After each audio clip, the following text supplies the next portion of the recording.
खबर शामिल करते हैं। गुजरांवाला से शकील अहमद जंजुआ की रिपोर्ट के मुताबिक मलिक इत्तेहाद मूवमेंट पाकिस्तान एक बड़ी और मुत्तहिद जमात बनकर सामने आ रही है। जमात का लफ्ज़ इसलिए इस्तेमाल किया कि मलिक इत्तेहाद मूवमेंट को आगे लेकर जाने वाले लोग हैं वो इस कदर मुत्तहिद हो चुके हैं कि हर शोबे में वो मलिक इत्तेहाद मूवमेंट की एंट्री चाहते हैं। मलिक नदीम और मलिक रियाज की इस मजबूत काविश को आज मलिक बरादरी के बड़े चेहरे मोहरे खराज तहसीन पेश करते नजर आ रहे हैं।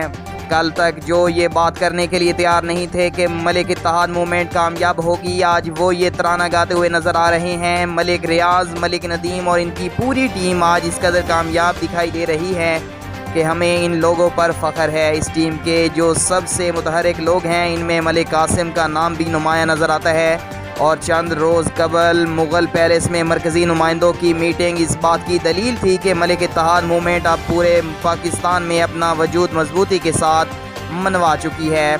आज हर किस्म का नाम जो नहीं लिया जा सकता, अलबत्ता ये कहा जा सकता है कि मलिक ज़हीर साबिक सदर चैम्बर ऑफ कॉमर्स इस बात के एतराफ़ कर चुके हैं कि मलिक इत्तेहाद मूवमेंट जो कि पहले कमज़ोर नज़र आती थी, लेकिन आने वाले वक्त में ये मुल्क पाकिस्तान की बड़ी बरादरी के तौर पर सामने भी होगी और इसको चलाने वाले कामयाब भी होंगे। मलिक इत्तेहाद मूवमेंट ने सबसे पहला सरप्राइज़ बच्चों के ऑनलाइन बिजनेस पर दिया, स्मार्ट कार्ड के ऊपर दिया और आने वाले वक्त को अपनी नौजवान नस्ल का रोशन मुस्तकबिल करार दिया है।